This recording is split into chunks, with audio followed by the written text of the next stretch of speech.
केंद्रीय सड़क परिवहन और राजमार्ग मंत्रालय ने पर्यावरण को प्रदूषित करने वाले पुराने वाहनों पर ग्रीन टैक्स लगाने के प्रस्ताव को मंजूरी दे दी है और अब इस प्रस्ताव को राज्यों के पास कंसल्टेशन के लिए भेजा जाएगा।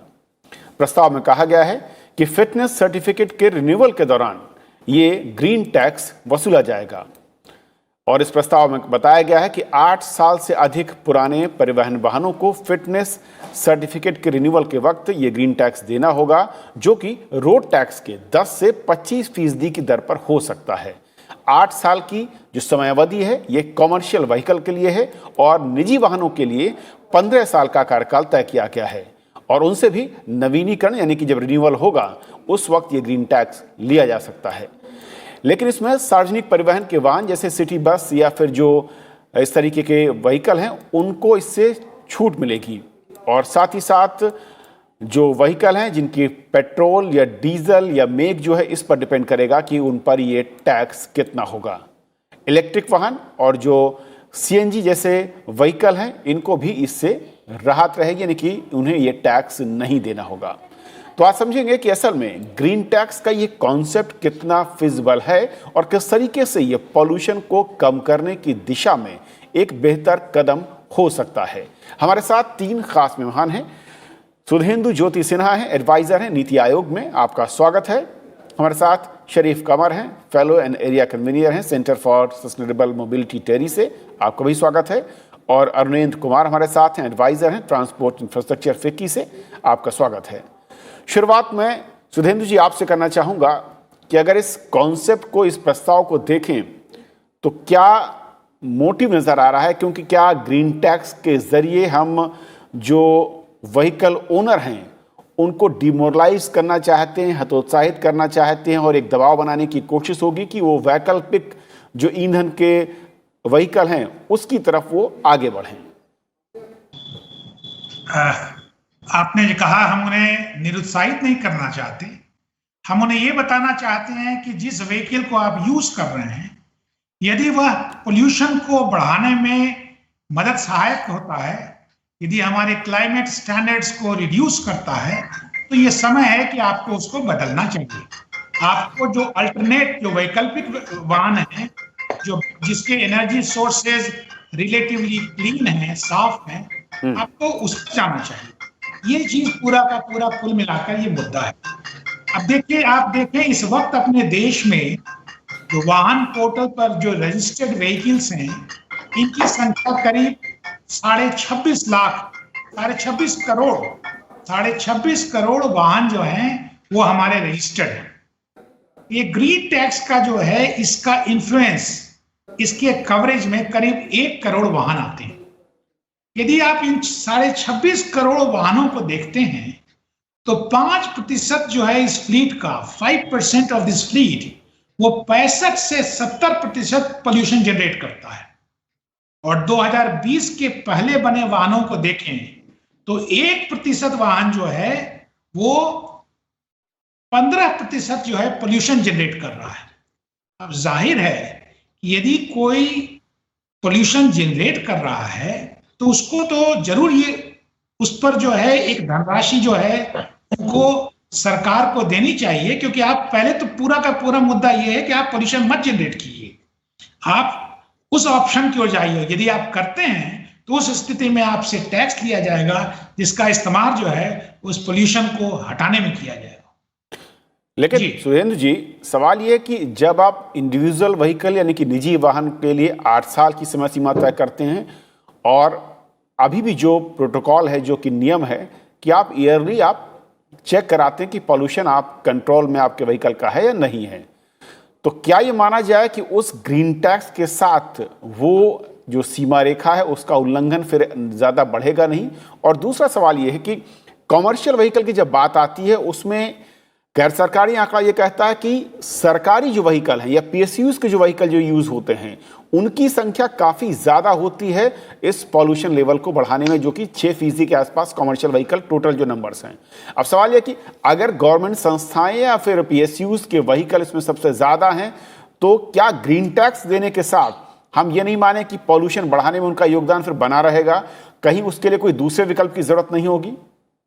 इसीलिए जो सरकारी वाहन है उनके लिए भी कहा गया है कि जो वाहन 15 साल की सीमा तय कर चुके हैं, एंड ऑफ लाइफ पर आ चुके हैं, उन्हें जो है तत्काल प्रभाव से जो है उसे हटा दिया जाएगा, उसे जो है डी रजिस्टर कर दिया जाएगा।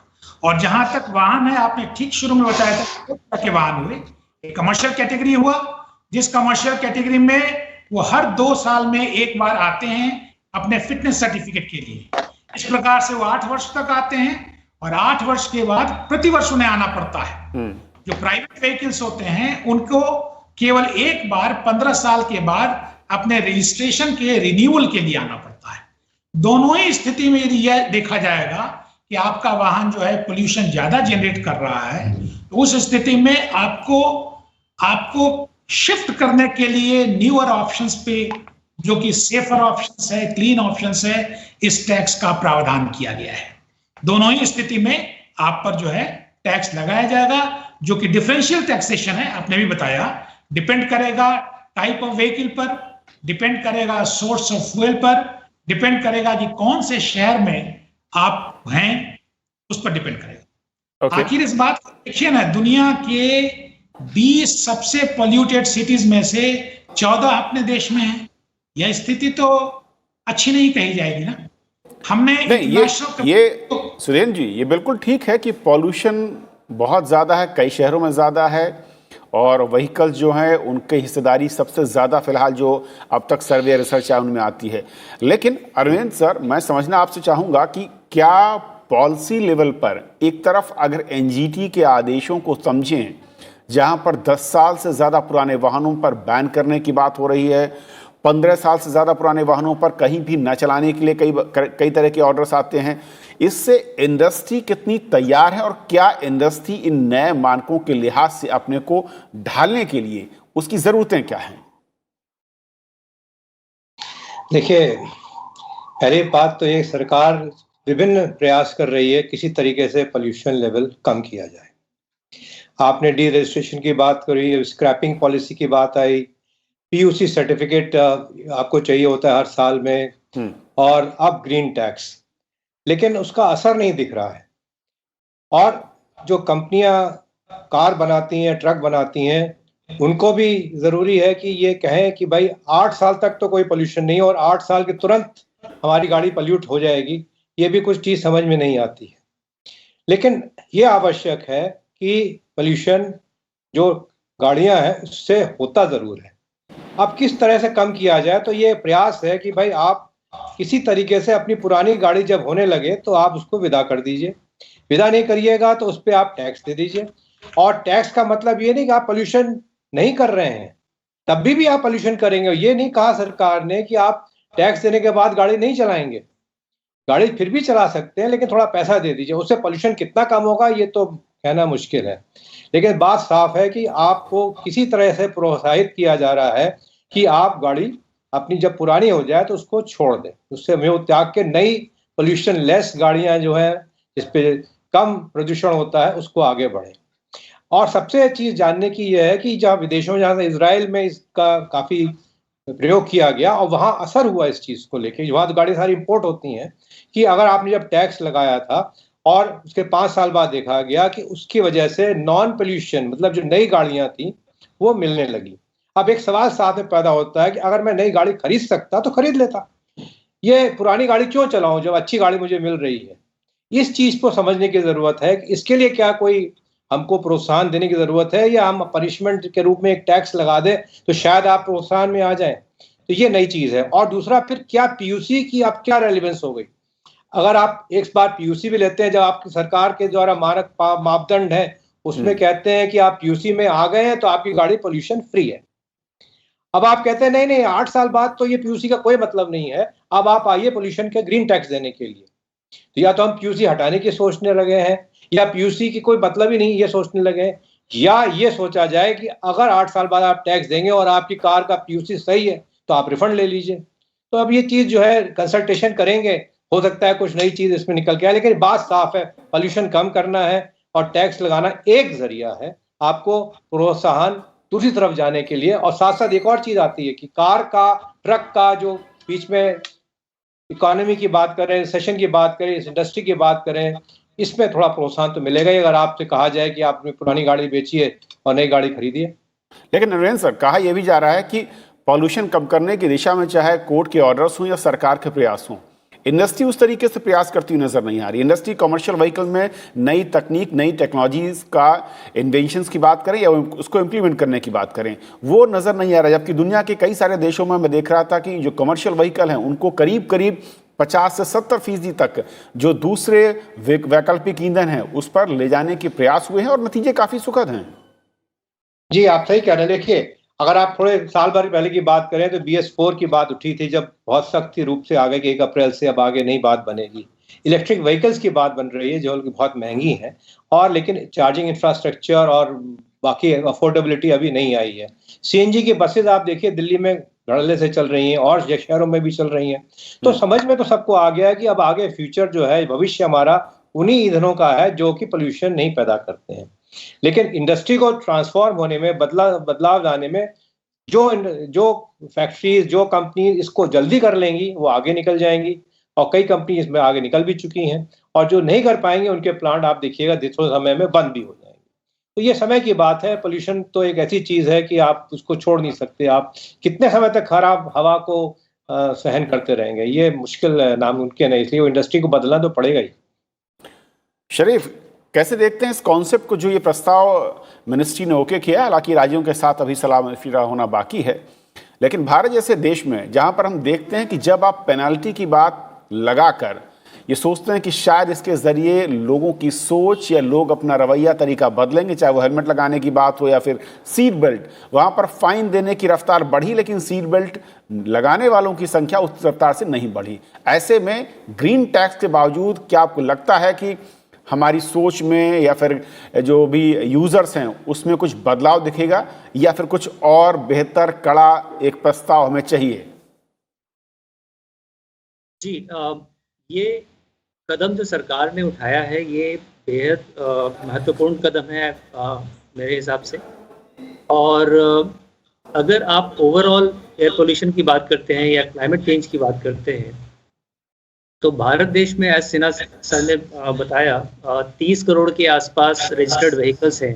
उसमें काफ़ी ज़्यादा जो है नंबर अनुमान किया जाता है कि वो पुराने व्हीकल्स हैं, जो BS1, BS2, BS3 व्हीकल्स हैं। तो इस टैक्स की वजह से काफ़ी लोग को जो पुराने व्हीकल्स हैं उनको ओन करना एक महंगा पड़ेगा उनके लिए। ऑफ कोर्स ये थोड़ा दुखदाई होगा कुछ सेक्टर्स के लिए, लेकिन अगर आप ओवरऑल एयर पोल्यूशन और क्लाइमेट चेंज की बात करते हैं तो ये एक पॉजिटिव स्टेप है टुवर्ड्स अ क्लीनर एयर। इसमें एक दो चीज़ें और मैं जोड़ना चाहता हूँ।